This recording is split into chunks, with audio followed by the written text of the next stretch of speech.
Hello दोस्तों, subscribe कीजिए doctor Ranjit Kumar Singh IAS channel को और साथ ही साथ बेल आइकन को भी दबाइए अपने आईएएस की प्रिपरेशन को द बेस्ट करने के लिए।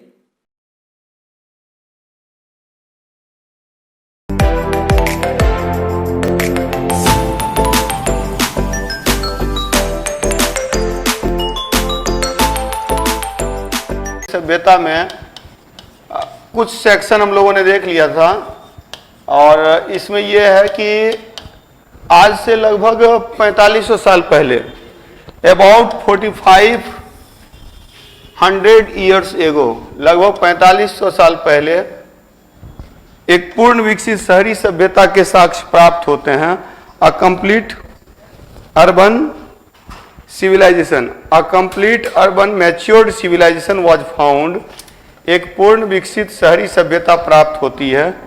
किस क्षेत्र में प्राप्त होती है? तो वह पश्चिमोत्तर भारतीय उपमहाद्वीप में प्राप्त होती है। पश्चिमोत्तर भारतीय उपमहाद्वीप में, ये जो फिगर में आप लोगों को याद होगा कि in this part Indus valley civilization जो है वो सिंधु घाटी सभ्यता जो है ये एरिया है, ये area triangular area in the western northern part of Indian subcontinent. भारतीय उपमहाद्वीप के पश्चिमोत्तर भाग में एक पूर्ण विकसित शहरी सभ्यता, complete matured urban civilization was found and that was called Indus valley civilization. उसे सिंधु घाटी सभ्यता कहा गया इनिशियली, आरंभ में। बाद में देखा गया कि सिंधु नदी और उसके आसपास के क्षेत्र से दूर दूर भी इसके स्थल पाए गए कि sites of Indus valley civilization were found far from the Indus River and its tributary rivers. Then Sir John Marshall told that, Sir John Marshall ने कहा कि इसका नाम हड़प्पा सभ्यता रखना अधिक उचित होगा। Harappan civilization will be the meaningful name, जो सार्थक नाम होगा वो हड़प्पा सभ्यता, क्योंकि सबसे पहले हड़प्पा स्थल की खुदाई से इस सभ्यता के बारे में जानकारी मिली। We came to know about the civilization after excavation of Harappan sites, so it was called Harappan civilization, इसीलिए इसको हड़प्पा सभ्यता कहा गया। क्लियर? देन हम लोगों ने क्या किया था, इस सभ्यता के बारे में बहुत सारे फैक्ट्स पढ़े थे। तो एट फर्स्ट हम लोगों ने देखा था, सर्वप्रथम हम लोगों ने देखा था कि इसका political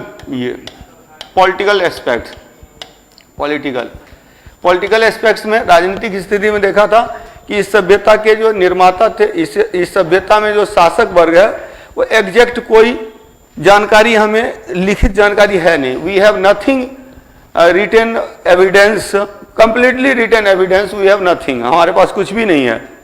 there are some written evidences but we are unable to read, कुछ लिखित साक्ष्य हैं लेकिन उसे हम पढ़ नहीं पाए हैं। So it was called proto historic civilization, इसको आद्य ऐतिहासिक सभ्यता कहा गया। So all the concepts related to Indus valley civilization, Sindhu घाटी सभ्यता से संबंधित जितनी भी अवधारणाएं हैं, These are based on assumption, यह अनुमान पर आधारित।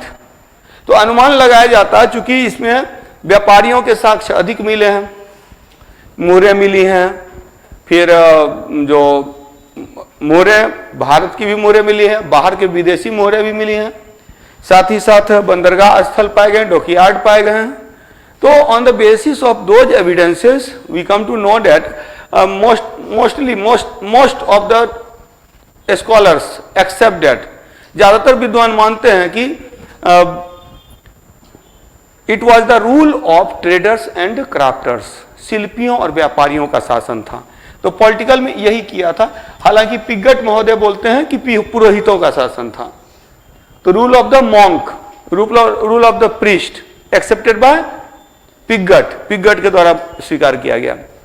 देन सेकेंड वन, दूसरी बात है कि कुछ लोग मानते हैं कि डेमोक्रेटिक भी था, कुछ लोग मानते हैं रिप्रेजेंटेटिव सिस्टम था, अलग अलग, लेकिन ओवरऑल माना जाता है कि इस सभ्यता के जो शासक वर्ग थे वो व्यापारी और शिल्पी थे। Crafters and traders were the ruler of this civilization. इसके बाद हम लोगों ने किया था सोशल एस्पेक्ट, सामाजिक परिप्रेक्ष्य में देखा था कि समाज में एग्जैक्ट, फिर again and again we will study that it is a proto historic civilization. हम लोग बार बार पढ़ते हैं कि यह आद्य ऐतिहासिक सभ्यता, यानी लिखित सामग्री को आज तक पढ़ा नहीं जा सका। तो सामाजिक विभाजन हम लोग किस प्रकार से देखते हैं, तो सबसे ज्यादा नारी की मूर्तियां मिली है, नारी की मूर्तियां मिली है, स्टेच्यू मिली है, मतलब कि जो टेराकोटा फिगरेंस, पक्की हुई मिट्टी की जो मूर्तियां मिली है, अधिकांश मूर्तियां मिली है, नारी की मूर्तियां मिली है। ऑन दैट बेसिस, उसी आधार पर हम लोग मानते हैं कि नारी मातृसत्तात्मक समाज था, मैटरनल सोसाइटी थी।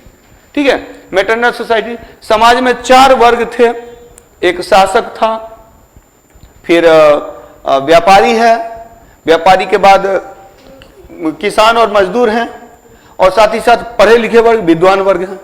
ये सब एजम्पशन बेस्ड है, एग्जैक्ट हमारे पास जानकारी नहीं है। फिर हम लोगों ने क्या था, इकोनॉमिक किया था, आर्थिक किया था, इकोनॉमिक, और इकोनॉमिक में किया था कि base of the civilization was agriculture, इस सभ्यता का आधार भले कृषि है, but main occupation was trade and commerce. मुख्य व्यवसाय क्या था, वाणिज्य और व्यापार, वाणिज्य और व्यापार मुख्य व्यवसाय था। द मेन जो मुख्य व्यवसाय, main occupation was trade and commerce, मुख्य व्यवसाय वाणिज्य व्यापार था। हालांकि इसमें जो है व्यापार भी जो है, trade was in developed form, विकसित रूप में था। इंटरनल ट्रेडिंग भी हो रही है और फॉरेन ट्रेडिंग भी हो रही है, देशी व्यापार भी हो रहा है, विदेशी व्यापार भी हो रहा है। विदेशी व्यापार का पता किससे चलता है, तो चलता है मोहरें, फारस की मोहरें, मेसोपोटामिया की मोहरें, seals of the Mesopotamia and Persia were found here, यहां प्राप्त होते हैं। दूसरी बात है कि सम सीपोर्ट्स वेयर फाउंड, कुछ बंदरगाह स्थल प्राप्त होते हैं। Most important seaport were Sutkagendor and Lothal, Sutkagendor और लोथल 2 प्रमुख बंदरगाह हैं। इसके अलावा जो है सो अनेक प्रभास पाटन है, या फिर उधर बालाकोट है, अल्लादीनो है, तो ढेर सारे बंदरगाह स्थल है, लेकिन 2 इंपॉर्टेंट है, जिसमें मैंने बताया था कि Lothal was a tidal port, Lothal जो था ज्वारीय बंदरगाह था, और वर्षा के सीजन में बंद हो जाता था, तो सालों भर जो खुला रहता था वो सूतकागेंडोर वाला, सूतकागेंडोर यहां था। इसी मैंने बताया था सबसे पश्चिमी स्थल। ये टोटल एरिया कितना है, तो टोटल एरिया था 12,99,600 वर्ग kilometre, kilometre square total area था। नॉर्थ टू साउथ, उत्तर से दक्षिण 1100 किलोमीटर, पूरब से पश्चिम 1600 किलोमीटर, 1600 किलोमीटर। इसके बाद नॉर्दर्न मोस्ट पार्ट मांडा, सबसे उत्तर में मांडा था। यहाँ दैमाबाद साउदर्न मोस्ट, दैमाबाद, आलमगीरपुर और हुलास, आलमगीरपुर या हुलास था सबसे ईस्टर्न मोस्ट, और सूतकागेंडोर वाज द वेस्टर्न मोस्ट, सूतकागेंडोर सबसे दक्षिणी पश्चिमी स्थल था। तो ये इसका इकोनॉमिक एस्पेक्ट है। इसके बाद हम लोगों ने कल्चरल एस्पेक्ट भी दिखा था, कल्चरल और रिलीजियस, धार्मिक। रिलीजियस में हम लोगों ने देखा था कि जो इंपॉर्टेंट पवित्र पशु है वो क्या था, कुबर वाला सांड, एक श्रृंगी पशु, यूनिकॉर्न था, और हम्प्ड बुल। फिर पवित्र पक्षी है बत्तख, डक है जो सेक्रेड, सेक्रेड बर्ड। फिर हम लोगों ने किया था पवित्र वृक्ष किया था, पीपल और बबूल, पीपल और बबूल किए थे ना, हाँ ये सब नहीं किया था, अच्छा लिपि तक किया था, अच्छा अच्छा ओके। तो ठीक है, इसके बाद याद रखिएगा मृण मूर्तियां, जो चित्र मिट्टी की मूर्तियां मिली हैं, इनको टेराकोटा फिगरीन्स बोला जाता है, टेराकोटा फिगरीन्स, टेराकोटा फिगरीन्स। तो टेराकोटा फिगरीन्स जो मिलता है, फिगरीन्स क्या, टेराकोटा फिगरीन्स का मतलब हुआ ना मिट्टी की मूर्ति है, क्या मोहरे, मोहरे जो है मोहरे तो नहीं, एग्जैक्ट मुद्रा नहीं मिलता है, मोहर को ही मुद्रा बोला जाता है, कुछ लोग मुद्रा मानते हैं, यहां से मुद्रा के साक्ष्य नहीं मिलते हैं। और जो मुहरें मिलती हैं वो मुहरें बनी हुई थी किसकी, सेलखड़ी की बनी होती थी।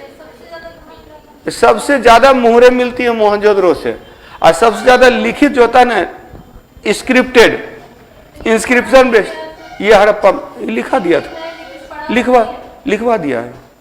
लास्ट क्लास आपने नहीं किया है, आपने नहीं किया, जिन लोगों ने किया वो कर ली है, ठीक है, उसको रिवीजन में देख लिया जाएगा, फिर नेक्स्ट जो बैचेज शुरू होंगे, नेक्स्ट क्लासेस शुरू होंगे तो उसमें कर लीजिएगा। और अभी फिलहाल जो है जहां हम लोग हैं वहीं से स्टार्ट कीजिए। लेट आप आए हैं, क्लास पहले से शुरू है, ठीक है। तो कहां तक हम लोगों ने किया था? मृण्मय मूर्तियां। अच्छा, सिंधु घाटी सभ्यता की जानकारी का एक प्रमुख स्रोत लिख दीजिएगा। सिंधु घाटी सभ्यता की जानकारी का एक प्रमुख स्रोत, an important source of information of Indus valley civilization. Sindhu घाटी सभ्यता की जानकारी का एक प्रमुख स्रोत मृण्मय मूर्तियां हैं। An important source of information of Indus valley civilization is terracotta figurines. Terracotta figurines, मृण्मय मूर्तियां, मूर्तियां all over the part of Indus valley civilization it were found. तो ये दीज वेर फाउंड, तो ये जो प्राप्त होते हैं वो सभी जगह से प्राप्त होते हैं, संपूर्ण सिंधु घाटी क्षेत्र से प्राप्त होते हैं। इंपॉर्टेंट लिखिएगा, इंपॉर्टेंट टेराकोटा फिगरिन्स वेयर, प्रमुख मृण्मय मूर्तियां थी। फिगर बना लीजिए मृण्मय मूर्तियां करके, पाशुपति शिव, इंग्लिश में भी पाशुपति शिव लिख सकते हैं, पाशुपति शिव, पाशुपति शिव। ये यूनिकॉर्न है, यूनिकॉर्न एनिमल। ये हम्प्ड बुल, हम्प्ड बुल, कुबर वाला सांड। ह्यूमन टेराकोटा फिगरिन्स, टेराकोटा फिगरिन्स, जो ह्यूमन टेराकोटा फिगरिन्स हैं ये सॉलिड है, सॉलिड है। और जो एनिमल टेराकोटा फिगरिन्स हैं, एनिमल टेराकोटा फिगरिन्स हैं, टेराकोटा फिगरिन्स ये हॉलो है, हॉलो मतलब खोखला है, हॉलो है, खोखला है। मतलब जैसे आप बचपन में ये होता था गुल्लक, पैसा जमा करने वाला, सिक्का रखने वाला, जो जानवर वगैरह का ही रहता है उसमें, तो वो जनरली क्या होता है, खोखला होता था। और जो मृण्मय मूर्तियां मानव के होते थे, स्त्री पुरुष के होते थे, तो मैन वीमेन के जो होते थे ना टेराकोटा फिगरिन्स, वो सॉलिड होते थे, लेकिन एनिमल के होते थे तो वो खोखला होते थे। क्लियर? तो we come to know about this civilization by terracotta figurines. मृण्मय मूर्तियों से इस सभ्यता के बारे में हमें जानकारी मिलती है। और ढेर सारी मृण्मय मूर्तियां जिनमें प्रमुख हैं, इंपॉर्टेंट आर पाशुपति शिव, पाशुपति शिव एक श्रृंगी पशु है, यूनिकॉर्न है, यूनिकॉर्न एनिमल है। इसके बाद कुबर वाला सांड है, हम्प्ड बुल है। मानव की मृण्मय मूर्तियां ठोस हैं, सॉलिड हैं, और पशु की मृण्मय मूर्तियां खोखली हैं, खोखली हैं। We come to know about this civilization, हम लोग इस सभ्यता के बारे में इनसे पता, और यही ये सब मेन सोर्स है, इसे देख देख करके अनुमान लगाया गया है। मतलब कुछ भी लिखित साक्ष्य नहीं है, सब एजम्पशन बेस्ड है। तो कैसे हुआ, क्यों हुआ, ये हम आप नहीं कर सकते हैं। ये जो आर्कियोलॉजी डिपार्टमेंट है, जो पुरातत्व विभाग है, उसके एजम्पशन का कुछ एक आधार होता है, बेस होता है। उस बेसिस पर उन्होंने स्टडी किया, लिख दिया। अब इसके संदर्भ में दिमाग नहीं लगाना है, उन्होंने लगा लिया है सब दिमाग। आपको केवल पढ़ लेना, क्वेश्चन पूछेगा, क्वेश्चन का जवाब दे देना। अगर आपने ऑप्शनल रखा है हिस्ट्री, तो मेंस के स्तर पर यही ध्यान रखना है कि एग्जैक्ट आपकी थॉट कुछ नहीं होनी चाहिए, विद्वानों का कथन होना चाहिए, statement of the scholars, according to the scholars, विद्वानों के अनुसार। इस तरह की चीजें थी। एकदम आंसर लिखते वक्त एकदम हमेशा ध्यान रखेगा, कभी भी अगर पूछा जाए इसमें आपकी राय क्या है, तो आपकी जो राय होगी ना, वो बेसिकली जो सर्वमान्य विचारधारा होगी, जो यूनिवर्सल थॉट होगा, वही आपकी विचारधारा होनी चाहिए। उसमें अपना एक्स्ट्रा दिमाग मत लगाइएगा। कहने का अर्थ है, अगर सिंधु घाटी सभ्यता में पुरोहितों का शासन केवल पिगट महोदय कर रहे हैं, तो हम लोग वो अपना विचार नहीं रखेंगे, पिगट जी के अनुसार ही देंगे और मानेंगे कि जो सर्वमान्य विचारधारा वही तर्कसंगत प्रतीत होता है। सर्वमान्य विचारधारा को जो यूनिवर्सल थॉट है उसको ही लॉजिकल मानना है, उसी को लॉजिकल मानना है। ये हमेशा ध्यान रखिएगा। सिविल सर्विस की तैयारी कर रहे हैं, वो रट्टा मार तैयारी तो है नहीं ग्रुप डी वाली, तो जब सिविल सर्विस की तैयारी करते हैं तो ये याद रखिएगा कि एक सिविल सर्वेंट को डिप्लोमेटिक भी होना चाहिए, एक जो प्रशासक को कूटनीतिज्ञ भी होना चाहिए।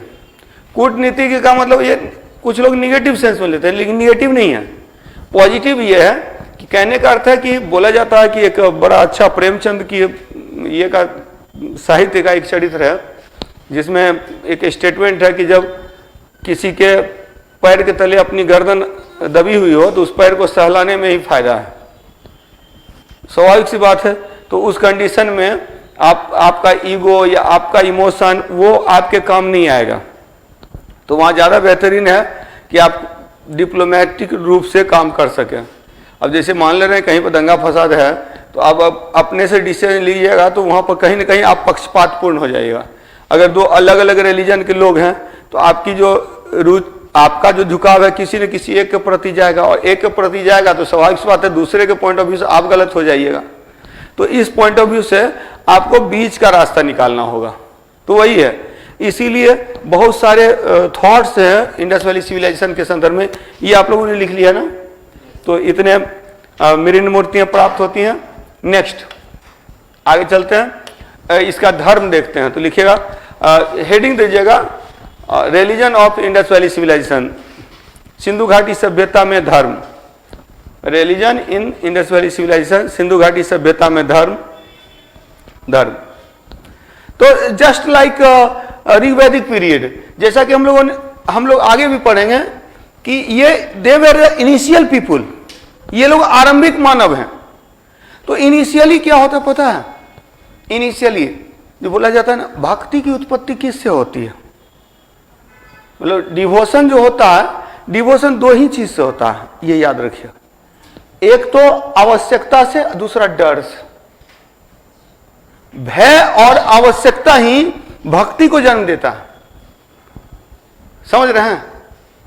किसी को बोलते प्रणाम भैया, डर लगता है तो आप, या नहीं तो वो आपका खाना पूर्ति कर रहे हैं, माता पिता जी जो भी हैं, मतलब रेस्पेक्ट, वो आपकी आवश्यकता की पूर्ति करते हैं। पैसा नहीं मिलता तो देखिए ना, कुछ लोग को देखते होंगे अड़ोस पड़ोस में ना, बाबूजी को भी गाली दे देते हैं, नहीं मिलता है तो आवश्यकता की पूर्ति नहीं होती है। ज़्यादा भाई बंधु हैं, अगर ज़्यादा भाई बहन है और उसमें जो है सो हर की आवश्यकता की पूर्ति नहीं हो सकती है, तो कुछ लोग देखिएगा अगेंस्ट पेरेंट्स हो जाते हैं। तो और वही देखिएगा, उसी की आवश्यकता की जो पूर्ति करता है उसकी जी हजूरी करता है। वो एक जगह से और दूसरे जगह जी हजूरी करता है। तो कहने का अर्थ है कि भक्ति की जो आरंभिक स्थिति है, हम धूप में नहीं रह पाएंगे तो सूर्य की पूजा करने लगे, वर्षा में नहीं रह पाएंगे तो इंद्र की पूजा करने लगे। वो सिंबॉलिक रूप में वर्षा को का देवता इंद्र को मान लिया। तो इनिशियली जो होता है ना, जो डिवोशन होता है, भक्ति होती है, it is originated from the fear and the need. पेड़ पौधों से भोजन मिल रहा है तो पेड़ पौधों की पूजा कर रहे हैं। तो स्टार्ट में जो मानव थे वो नेचर वर्शिप का कॉन्सेप्ट से जुड़े हुए थे, प्रकृति पूजा। तो वो चीजें यहां भी दिखती हैं कि they were nature worship people. ये जो थे प्रकृति पूजक लोग थे, प्रकृति पूजा का कॉन्सेप्ट था। तो रिलीजन का एक पक्ष क्या है? नेचर वर्शिप, प्रकृति पूजा। सेकेंड है कि इस सभ्यता में ढेर सारी नारी की मूर्तियां मिली हैं, तो मदर गॉडेस का कॉन्सेप्ट आ गया, मातृ देवी का कॉन्सेप्ट आ गया।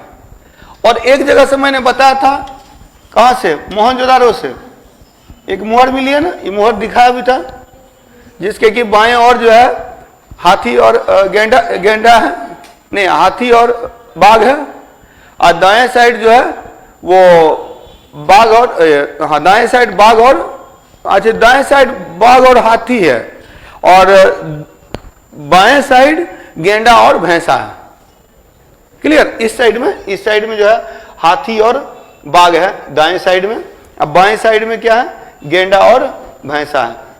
तो मैंने ऐसे याद रखा कि बाएं साइड बाघ नहीं है, अब बाघ के साथ हाथी है, सींग वाला दोनों एक साइड, सींग वाला गेंडा भी भैंसा भी, दोनों के पास सींग है, दोनों एक साथ, सींग वाला एक साथ, तो बिना सींग वाला एक साथ, तो बाघ के साथ में हाथी है और बायां बाघ नहीं है, तो बाघ कहाँ है? दायां में, दायां में बाघ है तो हाथी भी दायां में ही होगा, तो बायां में रीजनिंग कर लिए, याद रहेगा। और नीचे में हिरन है, 2 हिरन, चारों ओर पशु है, बीच में योगी की मुद्रा में बैठा हुआ, तो पशु का पति हो गया, पशुपति हो गया, पशुपति शिव की पूजा का। They gave honour to Pashupati Shiva, ये पूछा हुआ क्वेश्चन है। They gave honour to Pashupati Shiva, वे पशुपति शिव को सम्मान करते थे। अकॉर्डिंग टू मार्शल, मार्शल के अनुसार Pashupati Shiva was called initial Shiva, आद्य शिव बाय मार्शल। अच्छा, पुरुष की तुलना में महिला मूर्तियां अधिक मिली हैं। More terracotta figurines, more women terracotta figurines than men terracotta figurines. पुरुष मृण मूर्तियों की तुलना में स्त्री मृण मूर्तियां अधिक हैं, जिससे पता चलता है, जिसके कारण से मदर गॉडेस का कॉन्सेप्ट को स्वीकार किया गया, मातृ देवी की पूजा को। अच्छा, प्रकृति पूजक थे। स्वास्तिक चिन्ह का सबसे पहले प्रयोग इन्होंने ही किया था। स्वास्तिक चिन्ह का सबसे पहले प्रयोग इंडस वैली सिविलाइजेशन में हुआ था। स्वास्तिक चिन्ह ये किसकी? सूर्य की पूजा का प्रतीक है, सूर्य की पूजा का प्रतीक है। सेक्रेड ट्री है, पवित्र वृक्ष है, पीपल और बबूल। सेक्रेड बर्ड है, डक, बत्तख। और सेक्रेड पशु, पवित्र पशु कौन है? पवित्र पशु यूनिकॉर्न, एक श्रृंगी पशु, एक श्रृंगी पशु, unicorn animal and humped bull, कुबर वाला सांड, कुबर वाला सांड। क्लियर? इतना पॉइंट आप लोग के दिमाग में रहना चाहिए कि धर्म से रिलेटेड 3 पक्ष है। There are 3 aspects related to religion. लिख लिया, बना लिया? धर्म से संबंधित 3 पक्ष है। फर्स्ट है नेचर वर्शिप, प्रकृति पूजक। सेकेंड है मदर गॉडेस, मातृ देवी। और थर्ड है पशुपति शिव, पशुपति शिव, यानी कि ये पशुपति शिव का कॉन्सेप्ट। क्लियर? नेचर वर्शिप पे याद रखिएगा, ये प्रकृति की पूजा कर रहे हैं, ये सूर्य की पूजा कर रहे हैं। स्वास्तिक चिन्ह का सबसे पहले प्रयोग सिंधु वासियों ने किया। Swastika mark was used by Indus people at first. सबसे पहले सिंधु घाटी सभ्यता के लोगों ने ही स्वास्तिक चिन्ह का प्रयोग किया।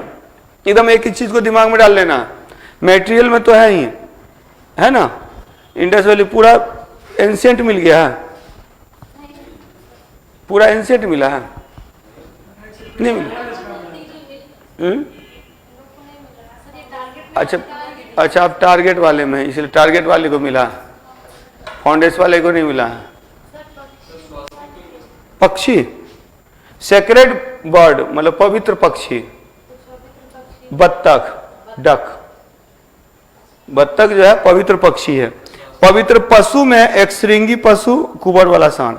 स्वास्तिक चिन्ह, इट इज मतलब कि a symbol of worship of sun, सूर्य की पूजा का प्रतीक है। हाँ, मोहनजोदड़ो से भी मिला है, वो एक श्रृंगी। सबसे ज्यादा मुहर पर एक श्रृंगी पशु ही मिला है, सबसे ज्यादा मुहर पर सबसे ज्यादा एक श्रृंगी पशु मिला, यूनिकॉर्न।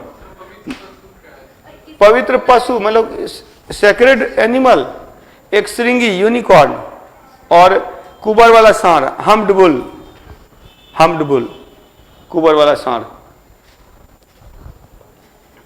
कुबर वाला सांड। सबसे ज्यादा मिट्टी की मूर्ति जो एनिमल की मिली है, जंतु की मिली है, उसमें कुबर वाला सांड मिला है। और मुहर पर सबसे ज्यादा जो मिला है वो एक श्रृंगी पशु की का चित्र मिला है। और सबसे ज्यादा मानव में जो मृण मूर्तियां मिली, मिट्टी की मूर्तियां, तो नारी मृण मूर्तियां सबसे ज्यादा मिली है। एकदम एक एक पॉइंट को दिमाग में डालते जाना। दूसरी बात की, वो मोहरें मिली हैं, सिंधु घाटी सभ्यता की जो मोहरें थी वो सेलखड़ी की बनी होती थी, ये तो लिखाए थे ना। मोहरें जो होती थी वो सेलखड़ी की बनी होती थी और सेलखड़ी की बनी होती थी। और सेलखड़ी एस्टेटाइट लिखाए भी थे, एस्टेटाइट सेलखड़ी जो मुलायम पत्थर होता था, मुलायम पत्थर होता था, सेलखड़ी की बनी होती थी, सेलखड़ी की बनी होती थी जो मुलायम पत्थर होता था। और एक चीज याद रखेंगे कि ये जो मोहरे हैं, इन मोहरों के आधार पर इन मोहरों में लिपियां प्राप्त होती हैं, स्क्रिप्ट्स प्राप्त होते हैं। और सबसे ज्यादा जो मोहरें प्राप्त होती हैं मोहनजोदड़ो से प्राप्त होती है, लेकिन लिखित मोहरें सबसे ज्यादा हड़प्पा से प्राप्त होती है। जो scripted seals were found mostly in Harappa. Clear? तो रिलीजन से रिलेटेड इतने पॉइंट्स हैं। पहली बात तो दे वेयर जो, हाँ बोलिए।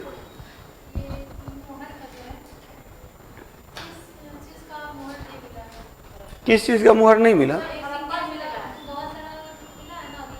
नहीं नहीं नहीं, ऐसा नहीं पूछता है। मृण मूर्ति में, मिट्टी की मूर्तियों में पूछता है कि किसका नहीं मिला। गाय की नहीं मिला है, गाय की मिट्टी की मूर्तियां नहीं। अब जो इसमें से मिल रहा है इसके अलावा कोई और दे देगा तो वो नहीं मिला है। नहीं, क्या क्या मिला इसका एग्जैक्ट नहीं है, बहुत सारे हैं। तो जो जो मिला हुआ, देखिए पढ़िए उतना ही जितना काम का है, वो रिसर्च नहीं करना, हम लोग को पीएचडी नहीं करना। इसीलिए बोले जितना मैं पढ़ा रहा हूं उतना आपके काम का है। इसी से मेरा निकल गया, मैं पास कर गया। अब जो मुझे नहीं पता वो आपके काम का नहीं है। वही नहीं जो वास्तविकता है। इवन कि मैं आपको बता रहा हूं कि जब मैं पढ़ता था तो मैं तो कम पढ़ता था, आप लोग को पढ़ाते हुए मैं ज्यादा पढ़ा रहा हूं। इतना मैं खुद कहां ये देता ही है, कहां देता है, किस एग्जाम में?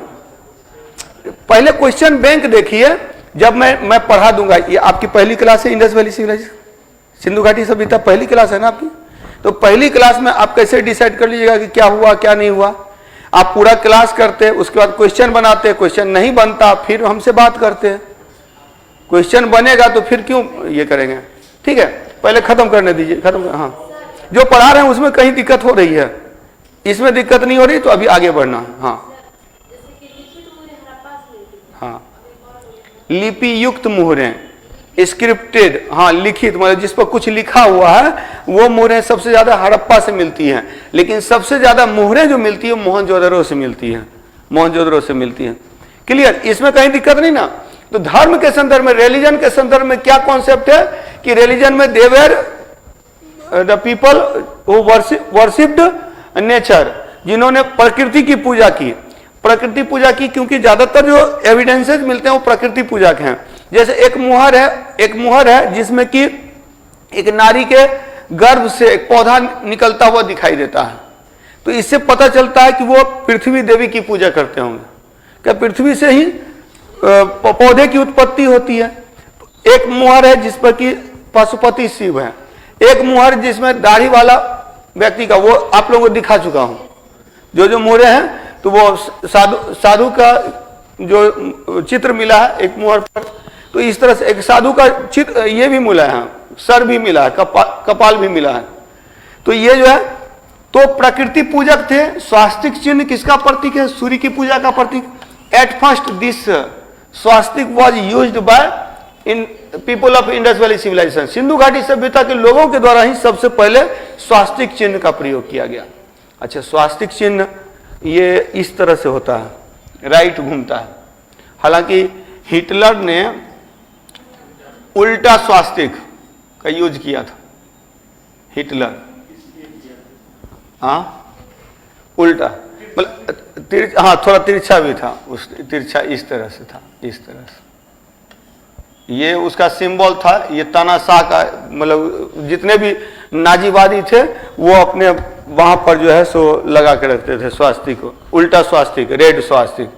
चलिए, धर्म में रिलीजन में क्लियर कि प्रकृति पूजक थे, मातृ देवी की पूजा करते थे, पशुपति शिव का सम्मान करते थे। इसके अलावा अदर देन दीज, इसके अलावा पृथ्वी देवी की पूजा का पता चलता है। फिर जो बाद का कॉन्सेप्ट है लिंग और योनि की पूजा कर रहे हैं। फिर जो है सो पशु पक्षियों की पूजा, यानी एक तरह से देखा जाए तो इनका इनिशियली स्टार्टिंग है, ये रिलीजन का स्टार्ट है। और स्टार्ट में यानी कि मैंने बताया आप लोगों को कि भय और आवश्यकता, डर और जो आवश्यकता, तो फियर और नीड, यही डिसाइड करती हैं डिवोशन को, मतलब कि भक्ति को। अब बाद में यही भक्ति आस्था का रूप ले लेता है, विश्वास का रूप ले लेता है। अगर आप किसी से डरते हैं, उसको रेस्पेक्ट देते हैं, तो आपके बच्चे जो आएंगे तो वो ऑलरेडी दिमाग में वो रेस्पेक्ट दे रहा है, तो मतलब उसको सिखाना नहीं, वहां कोई डर नहीं है, लेकिन देख रहा है कि पापा कर रहे हैं, पापा रेस्पेक्ट दे रहे हैं, तो हमको भी रेस्पेक्ट देना चाहिए।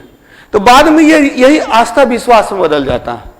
और यही आस्था विश्वास जब जटिल हो जाता है, जब कॉम्प्लेक्स हो जाता है, तो वहीं पर देखिएगा कि धर्म का स्वरूप बदलता है, धर्म का विरोध होने लगता है, और तब नए धर्मों की उत्पत्ति होती है। उसी में देखिएगा कि जब वैदिक परंपरा आई तो वैदिक धर्म आया, उसके विरुद्ध प्रतिक्रिया हुई तो बौद्ध धर्म और जैन धर्म आया। वो बाद में हम लोग देखेंगे। अभी क्लियर हो गया, इतना आप लोगों ने देख लिया। अब इसमें जो पॉइंट है, जितना मैंने लिखा दिया, यहां से डायरेक्ट क्वेश्चन आते हैं। इसके बाद नेक्स्ट पे आते हैं, सिंधु घाटी सभ्यता की वस्तुएं। इसमें एक चीज याद रखिएगा कि there are some goods which were used by only Indus Valley civilization, and there were some goods which were unknown to Indus Valley civilization, people of Indus Valley civilization। कुछ वस्तुएं हैं जिनमें वो प्रथम है, और कुछ का प्रयोग वो लोग नहीं करते थे। एक्सेप्शनली दीज आर फाउंड, जैसे घोड़ा का अवशेष एक्सेप्शनली प्राप्त होता है, अपवाद स्वरूप प्राप्त होता है। तो सिंधु घाटी सभ्यता के लोग, people of Indus valley civilization used at first these following goods, ने सर्वप्रथम निम्नलिखित वस्तुओं का प्रयोग किया। सिंधु घाटी सभ्यता के लोगों ने निम्नलिखित वस्तुओं का सर्वप्रथम उपयोग किया। Number 1 cotton, number 2 silver, number 3 स्वास्तिक मार्क। तो कपास का प्रयोग सबसे पहले किया, चांदी का प्रयोग सबसे पहले किया, और स्वास्तिक चिन्ह का प्रयोग सबसे पहले किया। क्लियर? एकदम दिमाग में बैठा लेना। सिंधु घाटी सभ्यता के लोगों ने सबसे पहले कपास का प्रयोग किया। कॉटन के जो एविडेंस हैं बहुत जगह से मिले हैं, यानी कि कॉटन क्लॉथ मिला है, सूती वस्त्र के कपड़े मिले हैं, सूती वस्त्र मिले हैं कपास के। हाँ, तो कॉटन क्लॉथ्स मिलते हैं, सूती कपड़े मिलते हैं, जिससे पता चलता है कि इसका प्रयोग करते थे। चांदी का मुकुट मिला कहां से? कुणाल से, बताए थे ना, कुणाल से चांदी का मुकुट मिला। कुणाल कहां है? हरियाणा में। तो हरियाणा में एक स्थल है कुणाल, यहां से चांदी का मुकुट प्राप्त होता है, क्राउन ऑफ सिल्वर क्राउन, चांदी का मुकुट प्राप्त होता है, चांदी का मुकुट प्राप्त होता है, सिल्वर क्राउन प्राप्त होता है। कहां से? कुणाल से। कुणाल कहां है? हरियाणा में है। तो ये याद रखेंगे। और स्वास्तिक चिन्ह का प्रयोग मोस्टली मैक्सिमम जगह से मिलता है, स्वास्तिक चिन्ह का प्रयोग। और swastika was the symbol of worship of sun, सूर्य की पूजा का प्रतीक है, सूर्य पूजा का प्रतीक है, का प्रतीक, symbol of worship of sun, सूर्य पूजा का प्रतीक है। क्लियर? तो स्वास्तिक चिन्ह सूर्य पूजा का प्रतीक है। और कुणाल हरियाणा से चांदी का मुकुट मिला है। इन तीनों चीजों के प्रयोग में वे प्रथम थे। They were first in use of these goods, इन वस्तुओं के प्रयोग में वे लोग प्रथम थे। किसके प्रयोग में? कपास के प्रयोग में, चांदी के प्रयोग में, स्वास्तिक चिन्ह के प्रयोग में। क्लियर? तो कपास के प्रयोग में, चांदी के प्रयोग में, स्वास्तिक चिन्ह के प्रयोग में, इनके प्रयोग में ये प्रथम थे। इनको जानकारी नहीं थी, लिखिएगा। देयर आर सम गुड्स और things which were unknown to Indus Valley civilization, people of Indus Valley civilization। ये कुछ वस्तुएं हैं या कुछ चीजें हैं जिनसे सिंधु घाटी सभ्यता के लोग अवगत नहीं थे। There were some goods or things which were unknown to people of Indus Valley civilization। ठीक है, सिंधु घाटी सभ्यता के लोग कुछ चीजों से अवगत नहीं थे या उन्हें कुछ चीजों की जानकारी नहीं थी, जिनमें प्रमुख क्या है? लोहा, आयरन,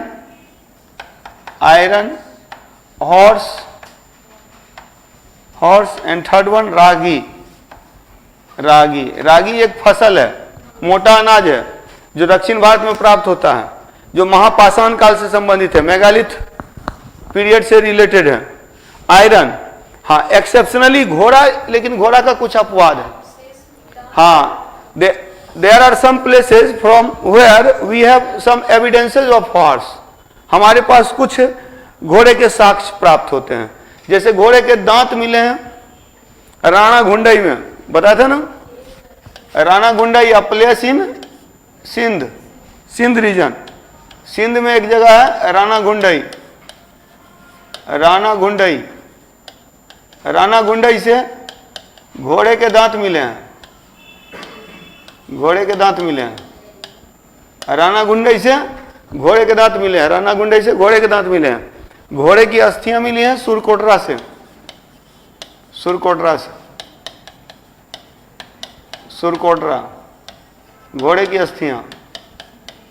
हालांकि घोड़े के कुछ हड्डियां मोहनजोदड़ो से भी प्राप्त होता है, लेकिन मेनली ये दो जगह है जहां से घोड़े से संबंधित अवशेष मिले हैं, हॉर्स के एविडेंसेस मिले हैं, हॉर्स के रिमेनिंग्स मिले हैं, फॉसिल्स मिले हैं। राणा घुंडई, सुरकोटरा। सुरकोटरा कहाँ है? गुजरात में है। सुरकोटरा कहाँ है? ये गुजरात में है, गुजरात में है, कच्छ के रण में। और राणा घुंडई कहाँ है? सिंध में है, सिंध पाकिस्तान में, सिंध पाकिस्तान में। गुजरात में सुरकोटरा, सुरकोटरा से घोड़े की अस्थियां प्राप्त होती हैं, घोड़े की अस्थियां प्राप्त होती हैं। क्लियर? तो ये याद रखेंगे, लेकिन जनरली ये अननोन थे। मूवी भी आप लोगों ने मोहनजोदड़ो देखा होगा, वो घोड़ा को देख करके ऋतिक रोशन जो है वो क्या बोलता है, वो बोलता है क्या ये कौन सा जानवर है, वही ना, जानवर नहीं जानवर बोलता है। तो कौन सा जानवर है, तो वही बताता कि ये घोड़ा है, अरब वाले लेकर आए हैं इसको बेचने के लिए यहाँ, यानी कि फारस वाले ना, फारस वाले, यानी कि विदेश व्यापार होता था, विदेश व्यापार का साक्ष्य। आप जब इंडस वैली सिविलाइजेशन पूरा पढ़ लेंगे तब वो मूवी देखेंगे तो और समझ में आएगा। और मूवी के फ्लॉप करने का सबसे बड़ा रीजन यही था, जो इतिहास नहीं जानते हैं तो उनको मजा नहीं आया होगा, और जो इतिहास जानते हैं, इतिहास पढ़ रखा है, जिन्होंने सिंधु घाटी सभ्यता पढ़ रखा है, उनको मूवी देखने में मजा आया। मोहनजोदड़ो। क्लियर? चलिए आगे बढ़ा जाए। वस्तु के बाद अब देखिए, द सिविलाइजेशन, मतलब यह सभ्यता which was in mature condition, जो मैच्योर अवस्था में थी 2350 के आसपास, इसका डिक्लाइन हो जाता है 1750 के बीसी में। 1750 बीसी के बाद, तो लिखिएगा, एक पॉइंट लिखिएगा, 1750 ईसा पूर्व के बाद, आफ्टर द 1750 बीसी, 1750 ईसा पूर्व के बाद, आफ्टर 1750 बीसी, सिंधु घाटी सभ्यता का पतन हो गया। It was the decline of Indus valley civilization. Sindhu घाटी सभ्यता का पतन हो गया। It was decline of Indus valley civilization. किंतु यह किसी सभ्यता का पतन नहीं था। जो मैं लिखा रहा हूं पहले लिख लीजिए, फिर उतारिएगा। 1750 ईसा पूर्व के बाद, आफ्टर 1750 बीसी, सिंधु घाटी सभ्यता का पतन हो गया। It was decline of Indus valley civilization, but it was not the decline of civilization. किंतु यह किसी सभ्यता का पतन नहीं था, किंतु यह किसी सभ्यता का पतन नहीं था, but it was not the decline of civilization. It was a decline of its urban phase. It was the decline of urban phase. यह सभ्यता के शहरी चरण का पतन था, किंतु यह सभ्यता का पतन नहीं था, बल्कि इसके शहरी चरण का पतन था, बल्कि इसके शहरी चरण का पतन था। Not the decline of civilization, it was the decline of its urban phase. Urban phase, इसके शहरी चरण का पतन हो गया, शहर समाप्त हो गए। यानी जहां जहां शहर था, जैसे मेन शहर ये एरिया में, तो यहां शहर नहीं है अब, 1750 बाद शहर नहीं है, लेकिन गांव ढेर सारे इसके आसपास बन गए। तो इसका मतलब सभ्यता का पतन नहीं हुआ, सभ्यता के शहरी चरण का एक चरण का अंत हो गया। अब ग्रामीण संस्कृति आ गई, जिसको उत्तर हड़प्पा संस्कृति बोलते हैं, जिसको उत्तर हड़प्पा संस्कृति बोलते हैं। तो नेक्स्ट पॉइंट लिखिए हड़प्पा सभ्यता के बाद, after the decline of Indus valley civilization, Sindhu घाटी सभ्यता, हड़प्पा सभ्यता के बाद अनेक उत्तर हड़प्पा संस्कृतियां प्राप्त होती हैं, अनेक उत्तर हड़प्पा संस्कृतियां प्राप्त होती हैं। After decline of Indus valley civilization many post Harappan cultures were found, many post Harappan cultures were, Sindhu घाटी सभ्यता के पतन के बाद, नहीं, हड़प्पा सभ्यता के बाद अनेक उत्तर हड़प्पा संस्कृतियां प्राप्त होती हैं, अनेक उत्तर हड़प्पा संस्कृतियां प्राप्त होती हैं। Many post Harappan cultures were found, clear, बहुत सारी उत्तर हड़प्पा संस्कृतियां प्राप्त होती है। क्या मतलब है? मतलब कि उसमें शहरी लक्षण नहीं है। In which urban characteristics were not found, in which urban characteristics were not found, in which urban characteristics were not found, जिसमें शहरी लक्षण प्राप्त नहीं होते हैं, जिसमें शहरी लक्षण प्राप्त नहीं होते हैं, जिसमें शहरी लक्षण प्राप्त नहीं होते हैं। ठीक है, तो ये पहले समझ लीजिए, फिर लिखना है। समझना यह है कि सिंधु घाटी सभ्यता का पतन किसी सभ्यता का पतन नहीं था, बल्कि इसके शहरीकरण का पतन था। और शहर खत्म होने के अलग अलग कारण थे, शहर खत्म होने के अलग अलग कारण थे। जैसे कि मोहनजोदड़ो में बाढ़ आता था, जैसे कि जो बाह्य आक्रमण, जो ये कश्मीर वाला जो एरिया है, मांडा के नीचे वाला पंजाब, उत्तरी पंजाब वाला एरिया है, उधर कुछ साक्ष्य मिला है बाह्य आक्रमण का। या कोल्डी हवा वगैरह में देखिएगा सराय नहार रहा है वहां से, तो नहीं, वो तो बाद की चीजें हैं। मतलब यहां बाह्य आक्रमण, जैसे कि हड़प्पा, जैसे वैदिक काल के लोग पुरंदर, इंद्र को पुरंदर कहते थे, पुरों का नाश करने वाला। पुर कौन था? पुर मतलब बिल्डिंग, भवन। भवन वैदिक काल के पहले था। तो उसके आधार पर व्हीलर महोदय ने क्या किया, लिखा है कि बाह्य आक्रमण से सिंधु घाटी सभ्यता का पतन हो गया। जलवायु परिवर्तन कहां हुआ? वहां ये सुतका गेंडोर में, कालीबंगा में प्राकृतिक आपदा आ गया कुछ जगहों पर। और एक बड़ा अच्छा रीजन बताया मार्शल ने, बोला क्या देखिएगा सिंधु घाटी सभ्यता में एक ही तरह का मकान, एक ही तरह का रोड, मतलब सब कुछ, किसी तरह का इनोवेशन नहीं मिलता है। अब डेली दाल चावल खाते खाते मन उब जाता है। कितना भी टेस्टी बना हुआ, दूसरे लोग आएंगे, नए लोग आएंगे, बोले कितना अच्छा खाना बना हुआ है, लेकिन आपको अच्छा ही नहीं लगेगा, कहा कि डेली वही बन रहा था एक सप्ताह से। तो मतलब ये प्रशासनिक शिथिलता, ये बोलते हैं प्रशासन में एक ही काम करते करते लोग ऊब गए थे, और यही कारण है शहर छोड़ के जाके गांव में बस गए। इसीलिए ग्रामीण संस्कृति प्राप्त होती है। पोस्ट हड़प्पन जो कल्चर है वो ग्रामीण रूरल कल्चर प्राप्त होता है। ये अपना अपना थॉट है, ये मार्शल का थॉट है। तो सबसे पहला थॉट क्या है? बाढ़, फ्लड। तो हम लोग यहां क्या कर रहे हैं कि शहर का पतन, सभ्यता का पतन नहीं, decline of township, decline of township, township, ठीक है,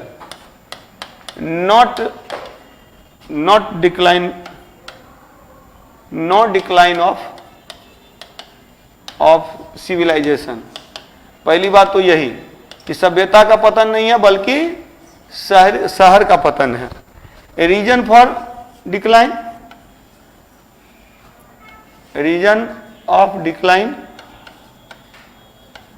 पतन के कारण क्या क्या है? फर्स्ट वन फ्लड, बाढ़, मार्शल, मैके लिखिएगा इसको, मैके, और राव, रंगनाथ राव। मार्शल, मैके और राव, ये एक्सटर्नल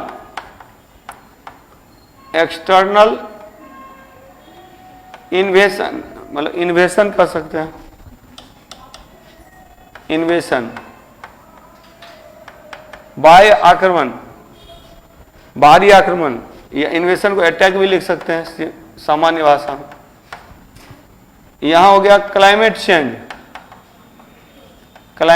जलवायु परिवर्तन।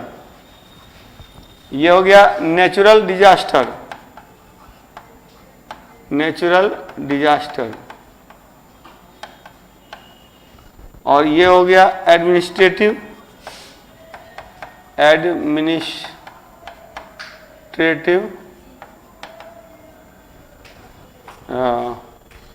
शिथिलता, क्या बोलेंगे, लेजीनेस कह सकते, लेजीनेस नहीं, यहाँ टर्म होगा ना कि रुक जाना। हाँ एडमिनिस्ट्रेटिव जो हाँ लेजीनेस भी कह सकते हैं, शिथिल पड़ गया था सब चीजें। और who were the scholars who accepted these reasons, बार को माना है मार्शल मैके राव ने, व्हीलर, पिगट, फिगर नहीं पिगट,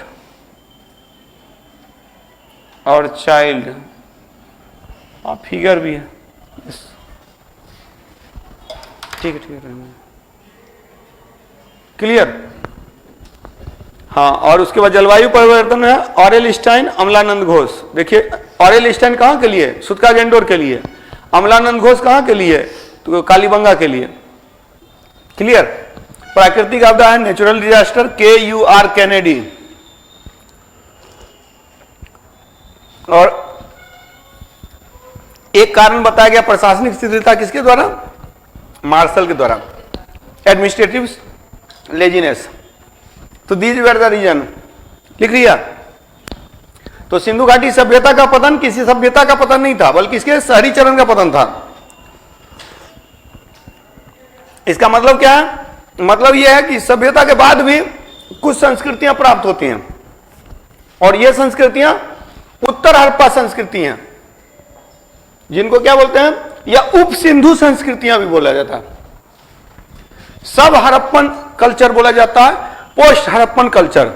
एक प्री हड़प्पन था हड़प्पा के पहले, एक पोस्ट हड़प्पन है हड़प्पा के बाद, वो भी ग्रामीण और ये भी ग्रामीण, बीच में सिर्फ शहर है। और स्पेशली देखिएगा कि जो विकसित शहर थे वो 2350 से 1750 के बीच, जिसको कि C14 कार्बन 14 पद्धति से जिसको कि एक्सेप्ट किया गया। अदरवाइज जो मैंने बताया था कि टाइम पीरियड कितना से कितना है, 2500 1750। सिंधु घाटी सभ्यता का पतन हो गया, और पतन के अलग अलग विद्वानों ने अलग अलग कारण बताए। किसी एक रीजन में कोई एक कारण है, सभी रीजन में एक कारण नहीं है, लेकिन एक कारण है जो सभी जगह है, वो है decline of trade and commerce. Actually शहर क्या है, शहर बाजार है। जब वाणिज्य व्यापार का विकास होता है, after the development of trade and commerce, वाणिज्य व्यापार का विकास होता है तो शहर बनते हैं, टाउनशिप आर कंस्ट्रक्टेड, तो शहरों का निर्माण होता है। और जब सब वाणिज्य व्यापार का पतन होता है, after the decline of trade and commerce, क्या होता है, शहर का पतन हो जाता है। तब ग्रामीण संस्कृतियां गांव बनने लगते हैं। तो जो यूनिवर्सल थॉट है वो वही है। सर्वमान्य विचारधारा क्या है, तो सर्वमान्य विचारधारा है कि सिंधु घाटी सभ्यता का के पतन का कारण, तो लिख लीजिएगा एक पॉइंट, पहले वो लिख लीजिएगा फिर इसको लिखना है। लिखिएगा सर्वमान्य विचारधारा है कि it is universal truth, universal thought that, सर्वमान्य विचारधारा है कि it is universal thought that Sindhu घाटी सभ्यता के पतन का कारण, the reason for decline of Indus valley civilization, Sindhu घाटी सभ्यता के पतन का कारण वाणिज्य व्यापार का पतन है। It was the decline of trade and commerce, वाणिज्य व्यापार का पतन, वाणिज्य व्यापार का पतन, decline of trade and commerce, वाणिज्य व्यापार का पतन। हिंदी या इंग्लिश, हिंदी में लिखिएगा, क्या लिखे, सर्वमान्य विचारधारा है कि सिंधु घाटी सभ्यता का पतन इसके व्यापार वाणिज्य का पतन था। नहीं, सिंधु घाटी सभ्यता के पतन का कारण वाणिज्य व्यापार का पतन था। क्लियर? ट्रेड एंड कॉमर्स, वाणिज्य व्यापार का पतन। नेक्स्ट लिखिएगा, सिंधु घाटी सभ्यता के बाद after Indus valley civilization, Sindhu घाटी सभ्यता के बाद अनेक उप सिंधु संस्कृतियां प्राप्त होती हैं।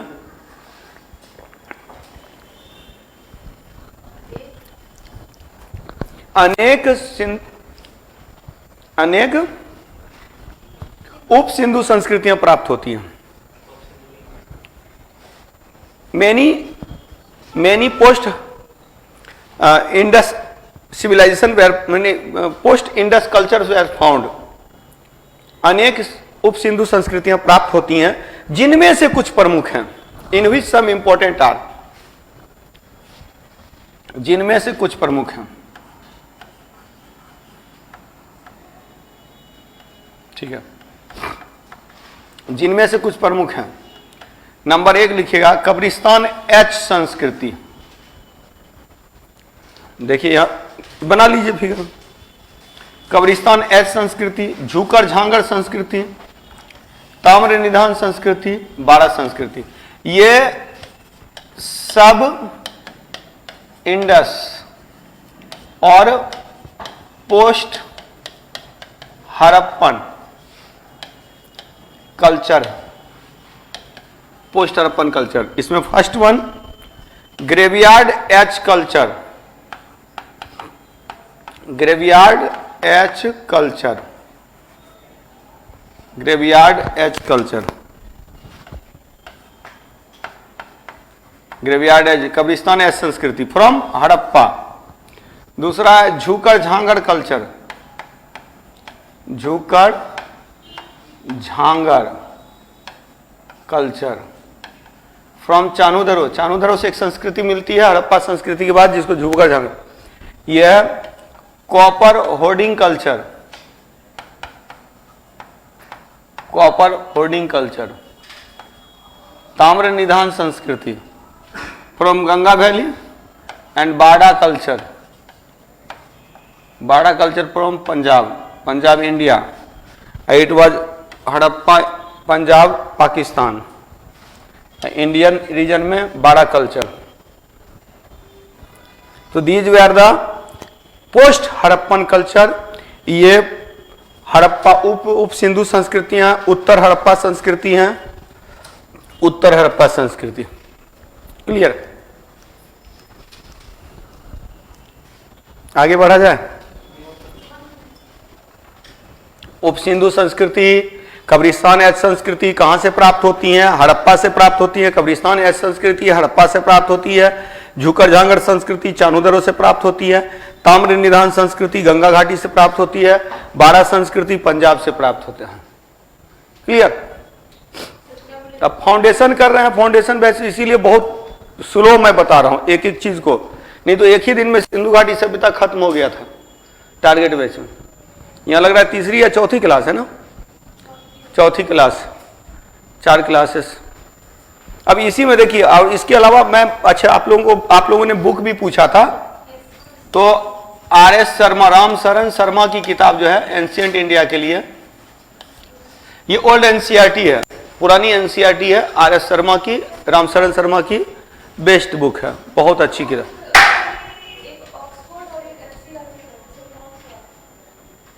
हाँ, नहीं दोनों में से कोई भी ले सकते हैं।